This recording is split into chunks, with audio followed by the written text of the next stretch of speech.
I think without me, they were good, but with me, they were great. You get to mid-season there, and I mean, it's pretty evident that something's got to happen. Forget 17 points. We're going to shut people down. We did not want to play. Cleveland didn't want to play. It was a lousy game. Should have never played it. The gist of the conversation was, today, a good man, a great coach is getting fired because of y'all. They say it was 17 times. It was 11, punctures, actual stabs in my body. And I was in the hospital bed and, I was talking to the doc. I'm like, Doc, man, just tell me I'm gonna make it. And he doesn't say anything to me and I pass in and out. So talk about your first time that you met Tyrone and just kind of what y'all's relationship, how it began, I guess. We gotta start this over. Okay. I watched Tyrone grow up. I'm his older cousin, right? I seen him as a baby. Okay. Right? You want me to talk about that?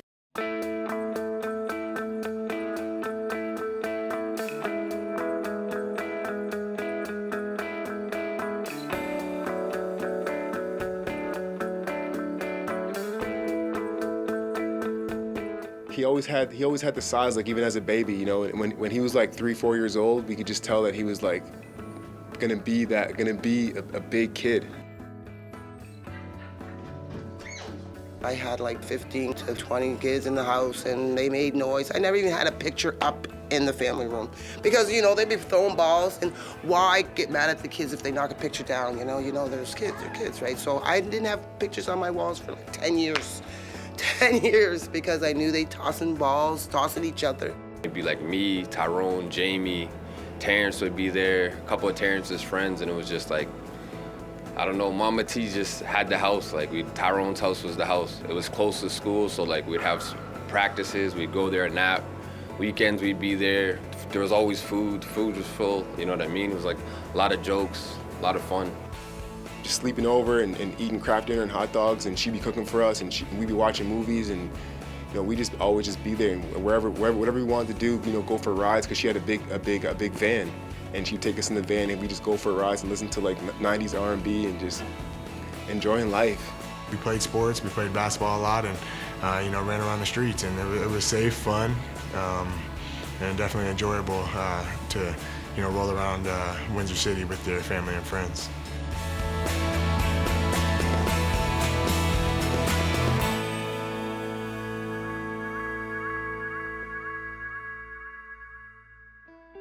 When Tyrone was 5, I was a single mom by then, and Tyrone was 5, we knew he wasn't excelling in his reading or even sitting patiently for anything, right?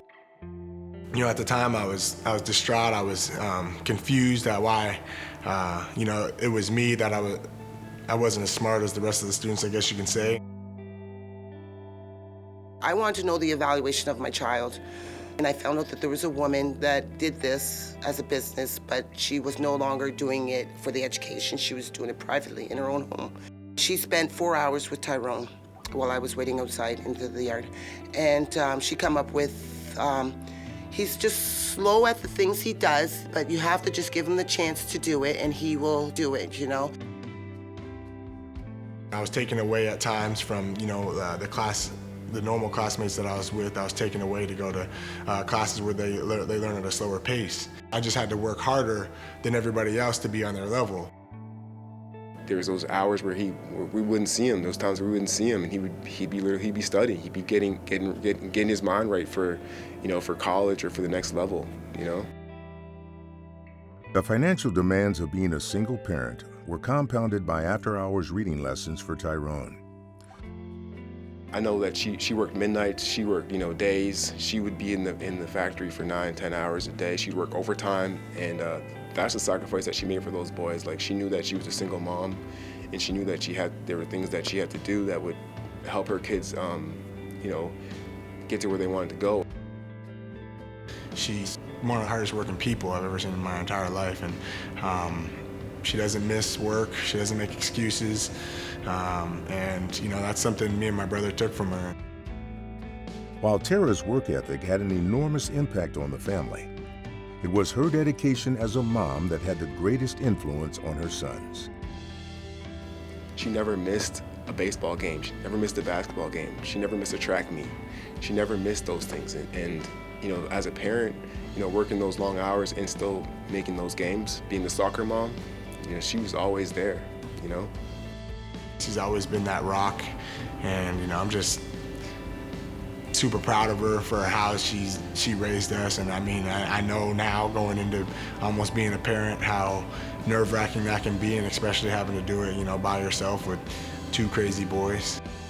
She definitely did it the right way, and it was fun to be her son, and I'm just hope she's proud as a mom, for sure.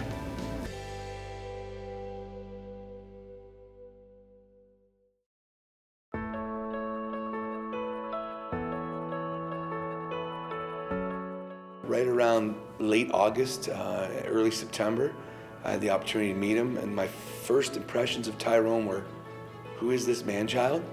And I'm so happy he's coming to our school. He was an excellent athlete. He was an excellent athlete, probably one of the best I ever saw. The best thing about him was you could teach him something, and it wasn't that he could just do it. He would make the effort to do it better than everybody else. We were really excited. You know, sometimes you get the big kid and you're not sure if they're gonna pan out. Sometimes, you know, their hand-eye coordination isn't developed. Sometimes their body's still growing. They haven't grown into their body yet. Well, for him, it was all put together real early and very quickly. You could tell that he had played baseball. You could tell that he had run track. You could tell that he was a well-rounded athlete. He wasn't just a hulking guy who was bigger than a lot of other people. Tyrone's nickname was 10 Men. 10 Men. And we would call him 10 Men because he was better than 10 of the other guys on the floor at any given time. He was the best of the 10 men, all the time. Man, you know, I had hoop dreams. I definitely had hoop dreams growing up. You know, I would dribble the basketball on my way to school, halfway with my right hand, halfway with my left hand. Obviously, those dreams were cut short when I found football. We put them everywhere, and we attended in high school. You put your best players where you fit, that would best fit your team to be successful. We played a lot of receiver, played a little bit of running back. He played a little bit of tight end for us also. He was a D lineman slash kind of a stand-up outside linebacker. He even returned kicks and punts. He did everything that we asked him to do. He knew that we had to get the ball in our best players' hands in order for us to be successful. He was a man amongst kids playing in high school football. It was fun to watch, very fun to watch.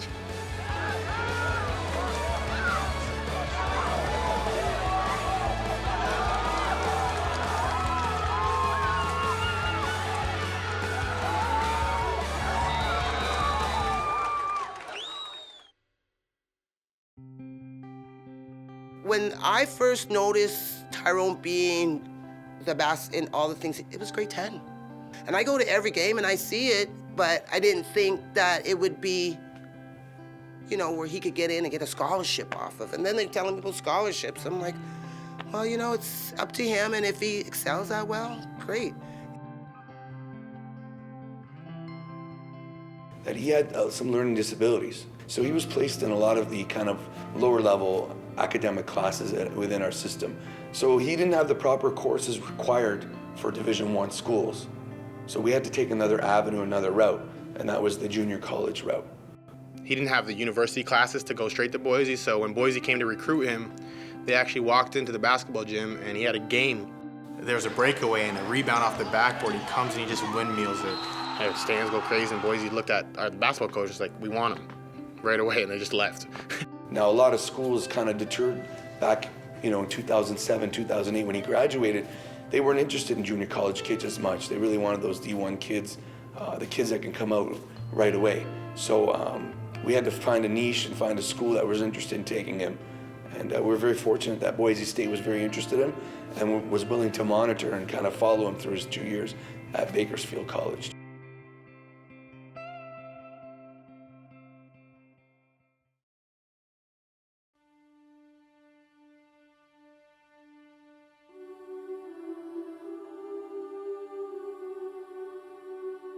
It's about 45 minutes to Detroit Airport, and I was just in the back seat, just quiet the whole time. Didn't know what to say.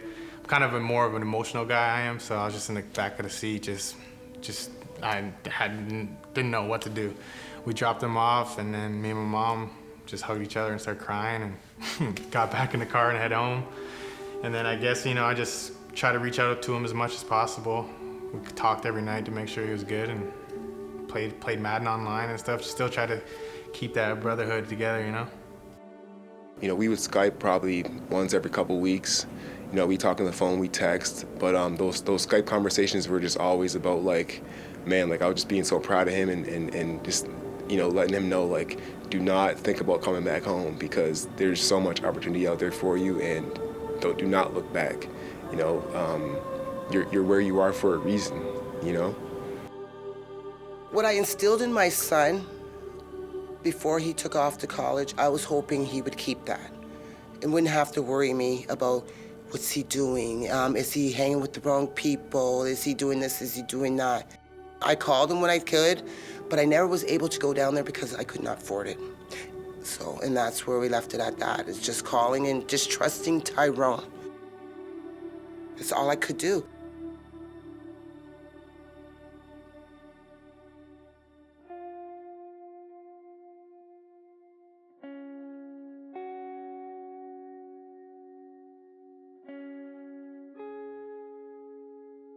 You know, I was kind of young and reckless, you know, still kind of going through college, learning. You know, I knew what I wanted, I knew what goal I was going for, but there was times, you know, I wanted to have fun.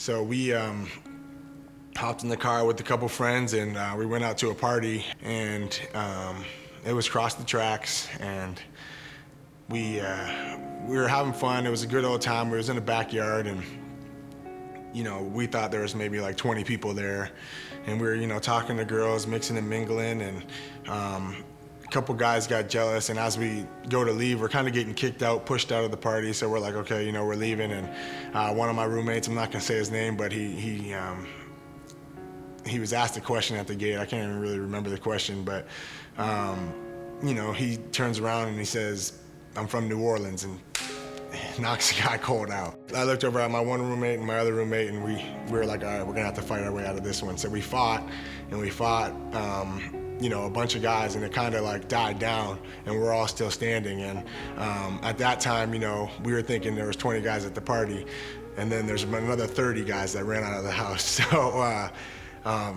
we seen a couple with knives, and we kind of got scrambled up in the fight, and my two roommates went this way and I went this way, and I was running down the street seeing these guys with knives. There was about 5 of them, and you know, I was running, and I was like, you know what, I don't know where I'm going, I'm just gonna stop and fight this one out. So tried to stop and fight, and you know, I got stabbed. They say it was 17 times. I've had it was 11 you know, punctures, actual stabs in my body, and you know, I didn't know it. As I'm fighting and trying to fight my way to get back to my roommates, to get to the car to get out, I didn't know it, but like it was, my adrenaline was pumping so much. You know, I reached my hand and I put my finger like in my body, and I pull out, and I was like, and then I figured I was stabbed. So then my mind's really racing, and I'm juggling around, I'm hitting people, and it all kind of stopped when one of the guys got his own guy, got his own friend, and then it all kind of stopped and it died down, which, I mean, sad to say, it saved my life. And yeah, I mean, after that, you know, my roommates came down there, and these 2 guys, I don't know who they are to this day, picked me up in a truck, seeing that I was bleeding everywhere, picked me up and put me in the back of their truck. My roommate rode with me, and we were in the back of the truck, and I'm just holding myself, and he's holding me and pushing pressure on everywhere, and you know, I'm bleeding. I see just blood just like leaking down everywhere, and my shirt, all my clothes was real bloody. I'm just looking up, and you know, telling my roommate like, hey, tell my mom this and this, and I don't want to get into it because I know my mom's gonna see this, but you know, I was telling my mom, tell my brother, you know, tell them this. And when we got to the hospital, I literally seen the hospital. I was like, wow, we're here already, and kind of like I was thankful, and like I'm super dizzy, and I pull myself out of the truck, and I just feel blood just run down my legs. And at that point, I got real nervous, and I'm like, oh man, I hope I make it, you know. And they rushed me in there, and I was in the hospital bed, and you know, I was talking to the doc. I'm like, doc, man, just tell me I'm gonna make it. And he doesn't say anything to me, and I pass in and out. I was sleeping at my mom's house upstairs, which was my room at the time. And she just came in and, you know, she kind of like jumped on me kind of thing, like hugged me first before she told me. And then when she told me, I kind of just like, you know, busted out of her arms, and I ended up just running to like one of our parks and just chilled for a while. Yeah. I just wanted to provide or do anything I could for him, and I couldn't. So it was kind of, that's where like the real pain struck, because I couldn't see him if he was to take his last breath, or if he was to, you know, and I wasn't able to be there. So that was where it really hurt. When I finally woke up and like was like aware and, you know, knowing what was going on, that, you know, they said like, I'm gonna be all right, and my coaches and all my teammates, they came, and at that point, I called my mom, which was one of the hardest things I could do. Yeah, my mom said she was done. She's not gonna have me in the United States no more. I'm coming back to Canada. And then Tara flew out, and she was determined to take him home. You know, she said he doesn't need to be in California and all of this, and she stayed with us, and I think she felt comfortable with us and comfortable that he would have, you know, a nice place to stay. And she met Sam and knew that he was, you know, pretty straightforward guy too, and that we promised her we would take good care of him. So we just told him, you know, when you get out, we would love for you to come and live with us, and we'll work out whatever we need to do with the university and the football and financially and all of that, but we want you to have a safe place. Adversity for all of us teaches us a little bit more about ourselves, no question. Your ability to bounce back from you know, when things don't go your way, and life's full of disappointment. Obviously, when you potentially have your life taken away from you, you start reflecting, you start recognizing some things, and he sees it every day in the mirror. I mean, you think about it, he's got a scar on his face.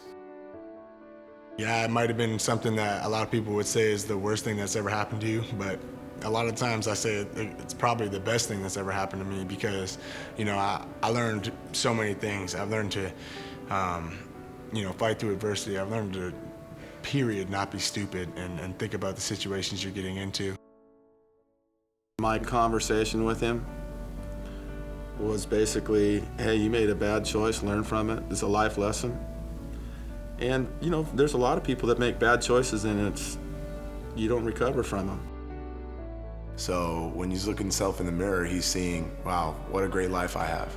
You know, I'm gonna take that and live it to the fullest, and you know, live it happily, surround myself with the people I love, give back to the people I love, and that's really what's special about Tyrone.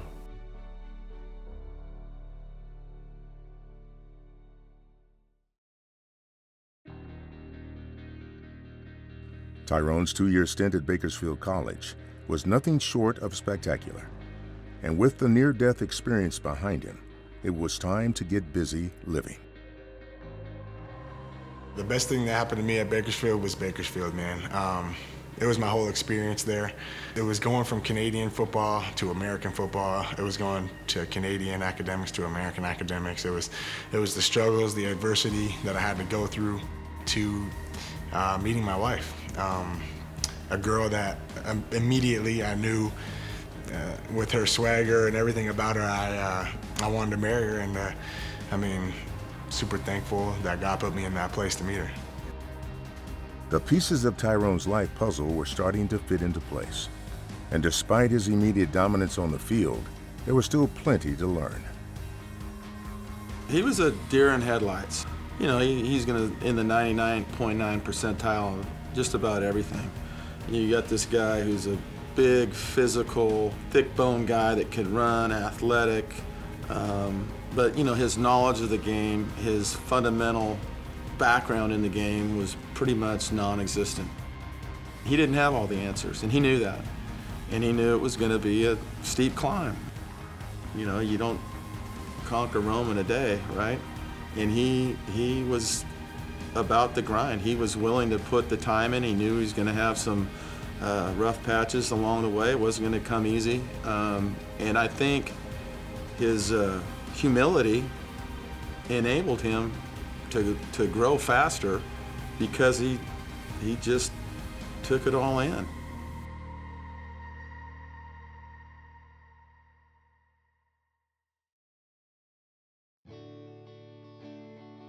After 2 outstanding seasons at Bakersfield College, Tyrone was ready to make the move to Division I football. And while there was plenty of big-time suitors, it was the school that first came calling that would close the deal. After Tyrone excelled and he was getting up there, and you get all these other schools calling him, right? And I really truly believe that the ones that are with you from the beginning will always be with you to the end. It was important that, you know, somebody believed in me at that time and somebody stuck with me, and you know, I wanted to accept right there and then and stay committed to them and go to Boise State. I also really liked the school and everything that they were about. The other thing, we were cleaning out our house when we moved.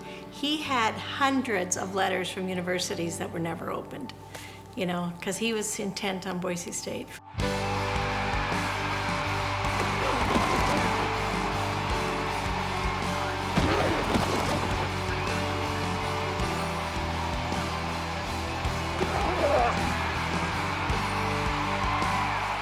For the next 2 years, Tyrone and the Boise State Broncos stood by their commitment, winning 26 of their 28 games and ranking each season among the top 10 teams in the nation.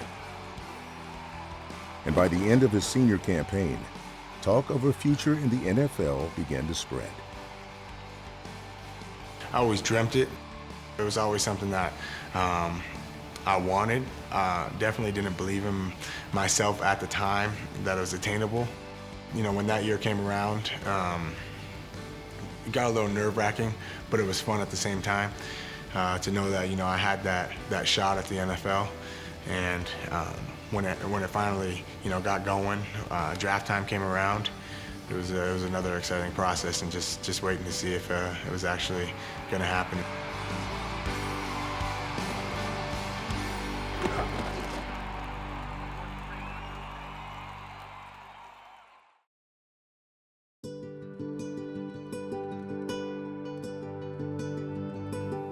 The day he was drafted, oh my God. The day he was drafted, that was just the most funniest day. And I always seen drafts, heard about drafts, but never had this, right? And the thing is, like, I want to have things here at home because we're Canada, we're Windsor, we're small. We don't have this kind of excitement. I was streaming it online, and he was coming up, we were waiting, and I was texting, so lots of people were texting me, when do you think he's gonna go? I'm like, I don't know. He was so anxious. If he could have went golfing, he would have went golfing. So I was like, you know, let's play cards or something, right? Because he just was so itchy. And more friends came in. It was like the first round and the second round, and then I remember me and Tyrone were sitting by the counter, and he's like, man, this is nerve-wracking. He's like, you know, I feel nervous, and he's like, I think we're gonna be sick. You know, him and I talked a little bit beforehand. You know, some of the teams were in. Oakland was really interested in him. A couple other teams were interested in him, and then number 81 in the third round came up, and my agent called me upstairs, and he said, hey, you know, you got a call from Dallas, and Jerry Jones was on the phone saying, hey, we just drafted you. With the 81st pick in the 2012 draft, America's team, the Dallas Cowboys, select Tyrone Crawford, defensive end, Boise State. He goes upstairs, and you can hear him like on the phone, and he gets excited, and then they pull it up on TV, and it was like a movie, you know what I mean? Like, he's like, oh, I don't know if I'm gonna go, and then he got the phone call like right after that, so it was a pretty big moment. I couldn't cry. I wanted to show that I was tough, so I didn't want to cry. And so we went upstairs, and me and him went upstairs, and when we went upstairs, we just let it go. We hugged and cried, and it was an amazing moment for both of us, and, you know, he probably was the happiest in the house at that time. Select Tyrone Crawford, defensive end, Boise State. I remember when we were kids, we were like, yeah, man, you'll go play pro.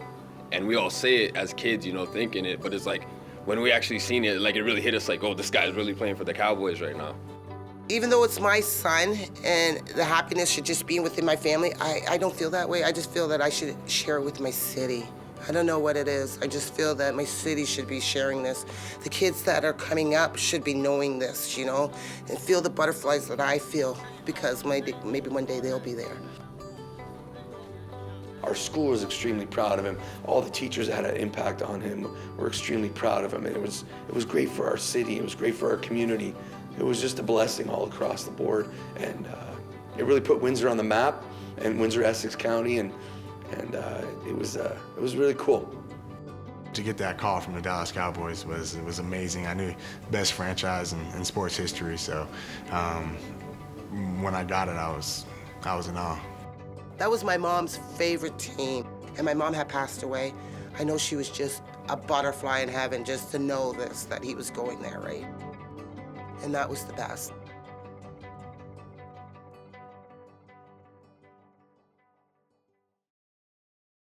Oh, say, can you see by the dawn's early light what so proud? 2012 training camp was just what you would expect. A little glitz, a little glamour, and a lot of work.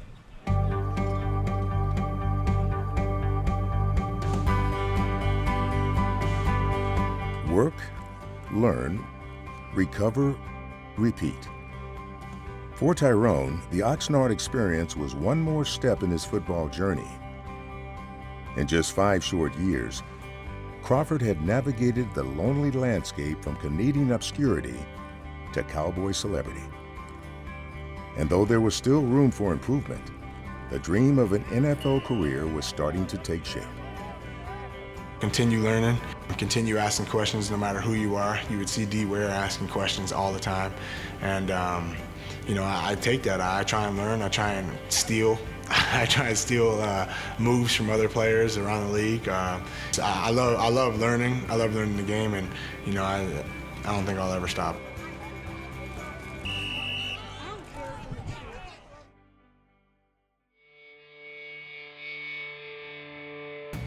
Tyrone had finally made it to the NFL, but for the first time in his life was doing more watching than playing. Adjusting to the new level of competition would take some time. Trying to find his place in the scheme of Cowboys defensive coordinator Rob Ryan would prove to be an even more challenging endeavor. The 3-4 didn't match my game. It was a two-gapping system, something, you know, we didn't do a lot of at Boise. I didn't fit well, and they asked me to gain a lot of weight, and that didn't work out very well either. It was all right here in the belly, and it was kind of uncomfortable. Despite the new shape, defensive scheme, and limited playing time, Tyrone did just enough to make a difference. –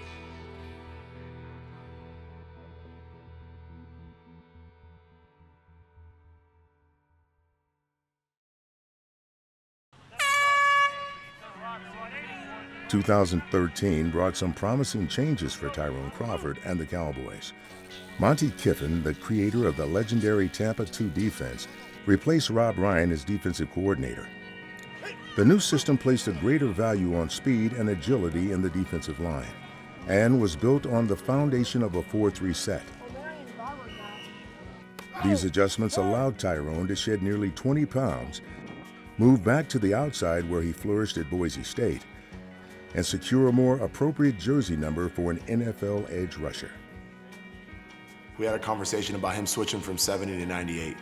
And it was just an exciting time for him because you almost feel like you arrived when you get that big number, when you get that number you chose for. You're kind of going to be a locker room guy. You know you can stick, you know you can play in the NFL. So second year is where a lot of the leaps happen in the NFL.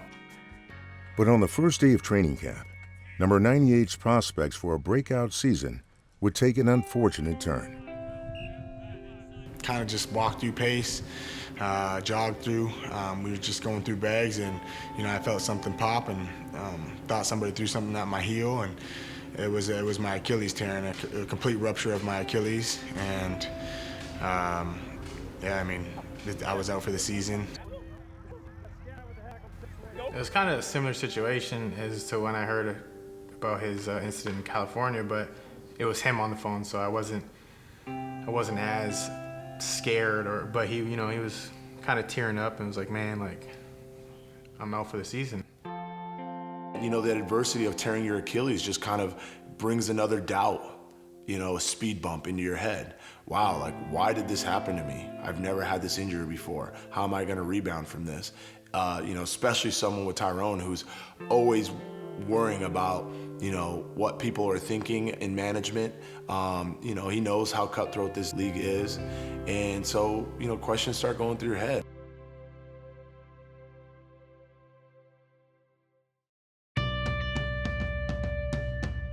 Throughout the NFL, conventional wisdom suggests that if a player doesn't produce by his third year, it's probably time to move on. For Tyrone Crawford, who had spent his entire sophomore season rehabbing a torn Achilles tendon, the time to shine was now or never. You got cards not dealt correctly, whatever. They're your cards. Now, play the cards. And he did. I mean, he was positive, he lifted, he worked, came back out the next year, and he had a terrific year. 2014 would prove to be a season of opportunity for Tyrone. An opportunity to learn and an opportunity to lead. He really gets it, you know, but he's always trying to improve. That's why he comes out before, after meetings. Everything he does is to get better and help the unit get better. I started off at left end and eventually moved to under tackle mid-season, and that was our key, is get off the ball, and you know, had a successful season, and that's what I love about being a part of the rushman, the D-line. You know, when we connect, it's fun, and when we don't, you know, hopefully someone's connected and getting the job done, because Marinelli is no joke to mess around with.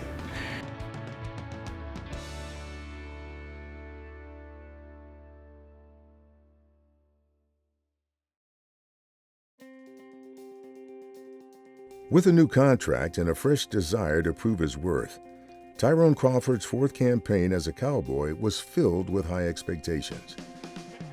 But early in the season, in a game that will be remembered by most for other reasons, Crawford was presented with yet another opportunity to persevere. You know, at that time, you know, just had been through my contract year, going into my fourth year, and second game of the season, hit the B gap against the Eagles and try and reach out for the quarterback's arm, and he throws, and I'm getting pushed by the guard, and I tear my rotator cuff and my supraspinatus, and had to play with it throughout the season though, because we were short in numbers. So, you know, just did what I had to do to get it to the point where I can play and then go out and play every week. His courage as a player to play through pain is off the charts.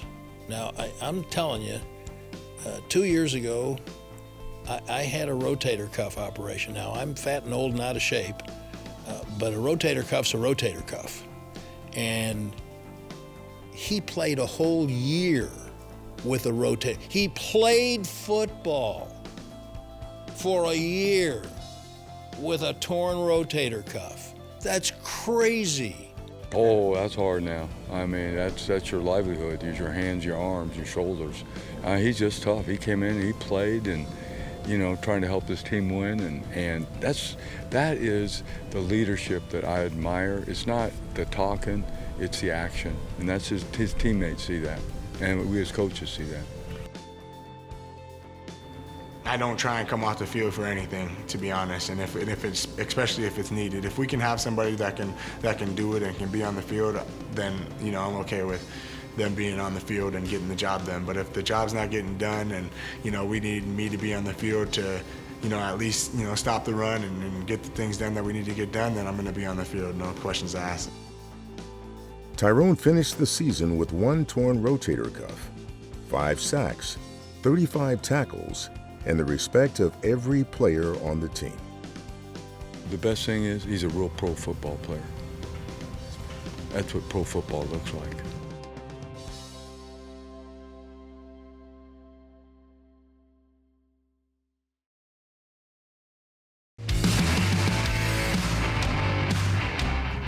Today was the 10th practice for the Cowboys here in Oxnard, California, the 8th in pads, but it was the first with what may be a significant injury. Defensive end Tyrone Crawford goes down in pain on the first play of team drills this afternoon, a right ankle injury that Stephen Jones described as a scary one. He was sitting in the training room with what he thought was another season-ending Achilles injury, which thank goodness turned out not to be, but he didn't know that at the time. And Charlottesville happened. Remember, he's Canadian now. And the whole incident in Charlottesville happened, and he stepped out and spoke his mind on social media. They are laughing at our generation right now. I'm sitting here thinking about the things we can do in the positions that we are in. We should be the best generation there is. We should be able to change this country, even the world. Out with the old and in with the new. We have no choice but to come together. Racism should be dead by now. There's no reason for people to hate. Show love and let's get better. Let's all strive to stop looking into the rearview mirror and let's go forward to a brighter future filled with love. Knowledge is power, and we have more ways than ever to advance ourselves. Pick up books, learn new skills to get where you want to be in life and to make you happy. If you can't see it by now, they're trying to tear us apart, and we're letting it happen. Some people may not care, but we should care. If not for ourselves, then for our kids and for our future generations. I love this country, the United States of America. I love my American wife, and I look forward to raising our kids here one day. So I'm sorry for the long rant. I never do this, but it's something I had to get off my chest. I know it's easier said than done, but they are looking at us to fail. Let's step up to those who doubt us. That's all from me, though. May God bless everyone. Tyrone Crawford. I was really proud to be his friend, the way he handled that whole thing.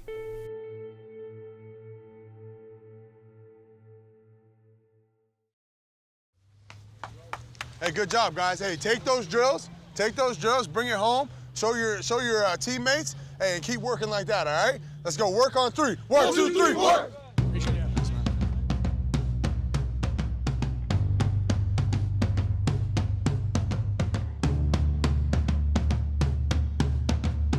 Since 2014, Tyrone, along with his cousin Daryl and brother Terrence, have hosted Windsor's finest football academy, a one-day camp based in their hometown and serving local youth ages 7 to 19.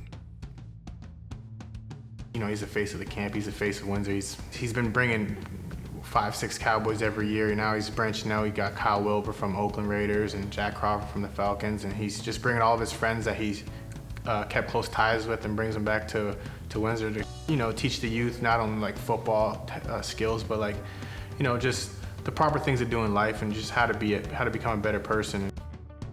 Everybody, you know, in life has their path, and you know, if you choose the wrong path, one little mistake can set you up for a lifetime of failure. So you definitely don't want to go down the wrong path. I see y'all working every year, and I know you could do it. I know you could take everything to the next level. That's why we got Level Up this year. Level Up means, hey, we're bringing it to the next level, and I mean all aspects of life, you know, academically, football, all that stuff. He's a leader. He's a leader on the field. He's a leader off the field. And, you know, coming back, you know, it only gives credit when he comes back to his city and he gets so many people turn up, you know, to take part in his camp. That's his favorite part of having his platform, is just showing them that you can do more than you think you can and just like strive for greatness. He walked the same halls as these kids walk now. He's from the same neighborhood as the kids that attend the school. And he provides hope for a lot of these kids. And by providing that hope and that success that he's shown and demonstrated to them, I mean, that's priceless in my eyes.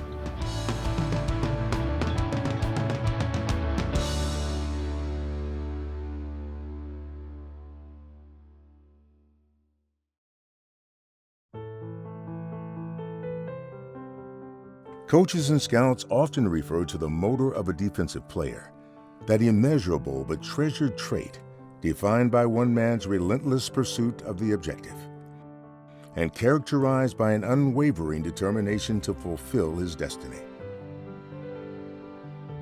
I can describe that in one word: perseverance. All through everything, through growing up with a single parent mom, her always being at work, perseverance. The kid, like I said, that face, the kid just has a motor to not give up. He's not the most finesse guy. You can tell when in his pass rushes, like, he's gonna not quit. That's what we were built on as a family, just never give up. We call ourselves champion blood. We got champion blood. We just never give up. Perseverance is the word. The adversity, I think, is a part of him, but I think it's also shaped him into the person he is today. He says it's hard at the moment, but he's been able to see how that adversity has always come with something greater after.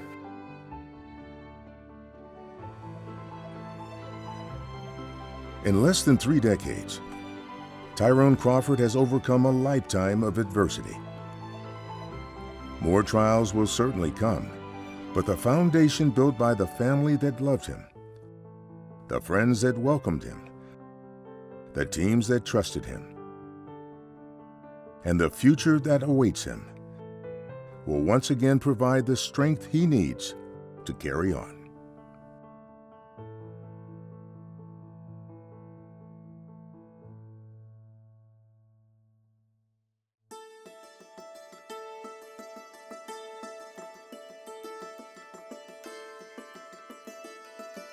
Yeah, that's the W for the Windsor Finest Football in Windsor. And every time he posts that, I think it's a great tribute to where he came from. It was American Thanksgiving, and the Cowboys were playing the Carolina Panthers. And I told him, if you sack Cam Newton, bro, you better throw up the W and rep where you're from. And he took that as a challenge, and that's where all that came from.